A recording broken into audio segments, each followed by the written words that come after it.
Hello to all you Librans out there. Hello and welcome to this video about the horoscope for August for Libra. But first of all, I want to thank a lot of Librans amongst you who have sent me nice comments, who have subscribed, who have ordered readings and so on. Thank you so much, you Librans. I just wanted to say that. But let's continue now with the horoscopes for your sign Libra for the month of August. Now, this is going to be an exciting month for you because your ruler is involved in something very interesting. Now, you can remember that last month, that Pluto-Uranus square, it was triggered by Mars. Now, this month, the Pluto-Uranus square again is going to be triggered by your ruler, by Venus, and again in the middle of the month. So how is this going to unfold for you? Well, it's like everything is building up until the middle of the month, and then there's a release going on. So it all starts quite nicely for you with your ruler trining with Neptune at the very beginning of the month, around the 9th or the 10th of August. So Jupiter is still in your 9th house, so it's a good time for you to travel. It's a good time to explore, to be adventurous. And Venus in that 10th house, trining your Neptune in the 6th, is good for new job opportunities. Or if you already do have a job, it's a good time to feel good at work. You know, it's Venus in the 10th, so maybe there is some romance at work. Or maybe there is just your boss is really valuing you for change. No, anyway, it's good. If you are applying for a new job, that is a very good position to have, Venus in your 10th house. So that's the beginning of the month, nothing really going on that should be in this general horoscope be bad or difficult. You know, I don't like to speak in bad or good, because it's all how we act. But around the middle of the month, there is for all of us, for all signs, there is this tension between Venus, so your ruler, and in a opposition with Pluto and in a square with Uranus. What does it mean? Well, for all signs, it means that we are transforming through love or through our value system. So there's something going on that opens our eyes, that we have to value ourselves or other people in a new way. Or we open our eyes when it comes to relationships. So that's very general. Now for you, this all happens at key areas of your life because you are a cardinal sign. And this happens in the 10th house, where Venus is, the 4th house, where Pluto is, and the 7th house, where Uranus is. So, you could have fears about getting to know yourself on a deeper level. Why is that? Because Pluto is in the 4th house. Pluto wants to transform. And the 4th house is the deepest point of your horoscope. So, it is your core.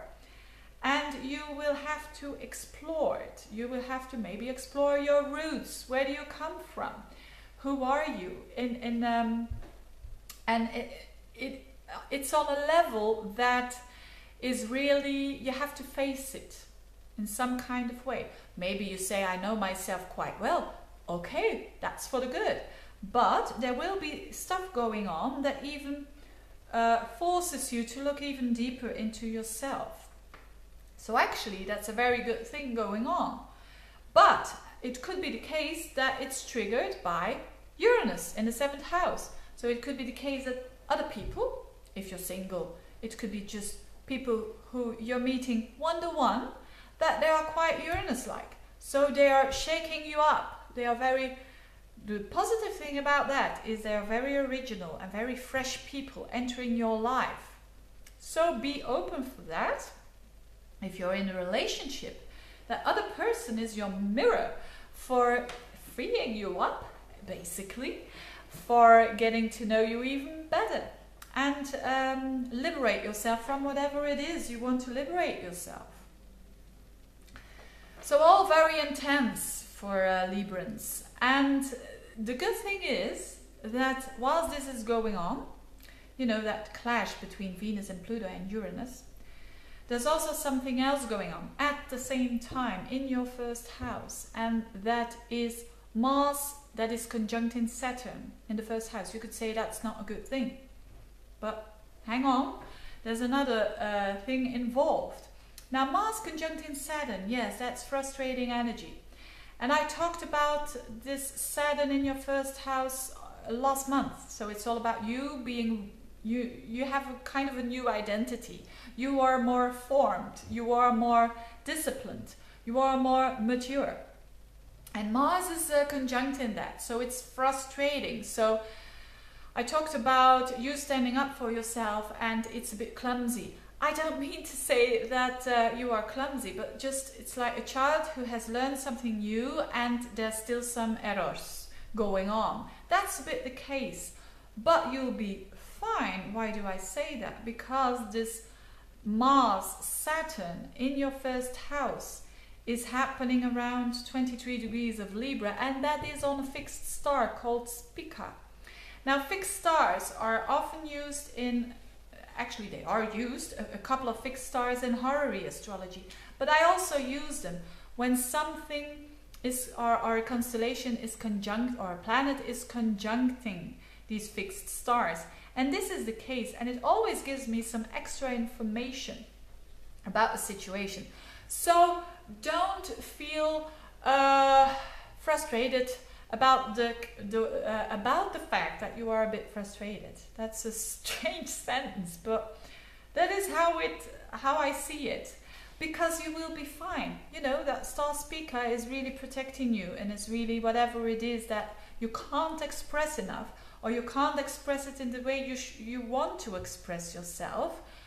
It's going to be fine. You know, this is just a couple of days, that energy.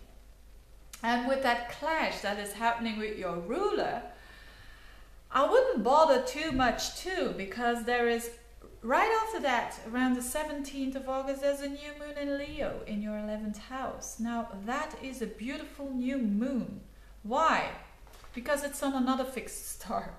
It's the fixed stars are really active during this month. It's on Regulus, and it's at the very end of Leo, and that new moon is also at the very end of Leo, so it's conjuncting. And Regulus is about being ambitious and wanting to have success in that field, in that area.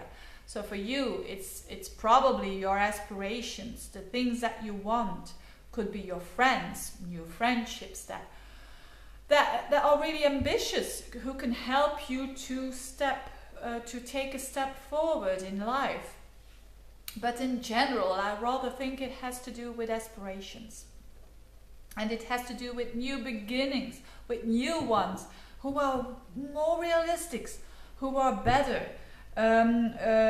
You want to be more effective in this world, and you want to release the fear that is going on in that fourth house. You know, that is a very deep house, and it's a sensitive house. So the fear is deep, it's on a deep level. And when you're going to release it, after that Pluto-Uranus square is gone, you will feel very much more free. And that's a very beautiful reward that you're going to get, but not without its effort. So little adjustments there. It's a new you that has that is there with that Saturn during your first house. So you still need to do some little adjustments, but you'll be fine.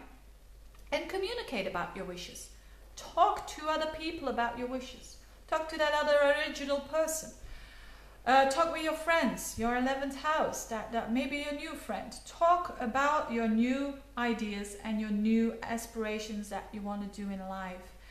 And talk about the fears that are very deep and that you want to release. Let go of your false attachments. Also Pluto in the 4th house. Let go of all the unnecessary attachments that are not true. So you can feel as things are happening to you. Why? Because your ruler Venus is involved with that Pluto-Uranus square. So Pluto is opposing you. So you are transforming through the things that happen to you. So, but there is a shift going on a very deep level. So you want to be more free in general, because it's always the axes that are involved, the key areas of your life. You know, the first house, the seventh house, the fourth house, the 10th house. These are key areas. Relationships, work. You want to free yourself up, and you're very much doing so. So, I wish you all the best for the month of August. I wish you all the luck for the month of August. And I'll see you soon in September.